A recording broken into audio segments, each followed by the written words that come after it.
Hello, this week's topic is sometimes depression costs more than therapy. I'm only basing this on my personal experience. Some of you may be able to relate, and this may not apply to some people. Therapy has been expensive for me, but the financial losses directly and indirectly associated with this trauma have been so much more.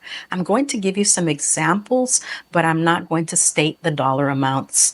I think you can extrapolate this into your own life and make some calculations, and you'll see the cost benefit of going through therapy.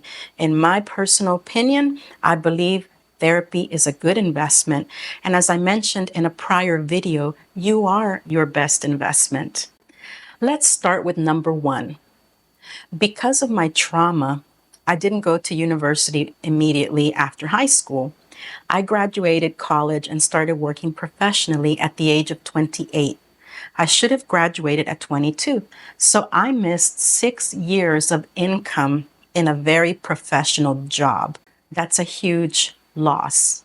Also, in those 6 years, I could have been promoted to manager. But instead, at the age of 28, I started off at an entry-level position. Example number two, my anxiety reached a level so high at one point that I was hospitalized, and that cost me a big chunk of money as well. Example number three, I have made many unnecessary expenses because I was trying to soothe myself because of the trauma. I spent quite a lot of money, and it took me many years to realize that the reason I was spending this money was simply to soothe myself.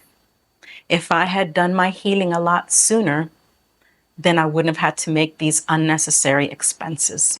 Example number four, because of my low self-esteem, it was very difficult to set boundaries on people, especially financial boundaries, and this cost me so much money in the long run. If I had started therapy while I was in college, I probably would have graduated on time, or maybe even if I had graduated at age 23 or 24, I still would have gotten a head start.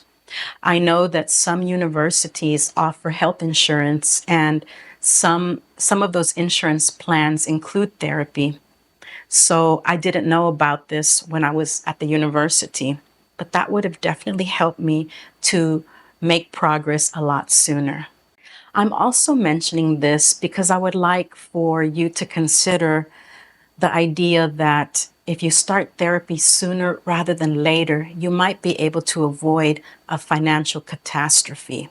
If I would have known back then when I was in my 20s what I know now, I would have definitely started the therapy sooner.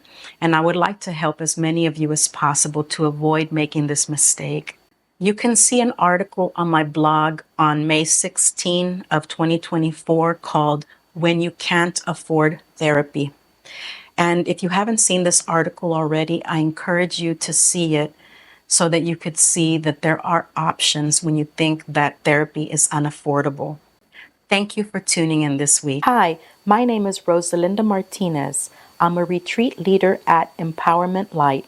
If you'd like to get connected with more tools and resources to help you on your journey, please see my website in the description section. As always, like and subscribe if you like this video. Look forward to videos every Tuesday.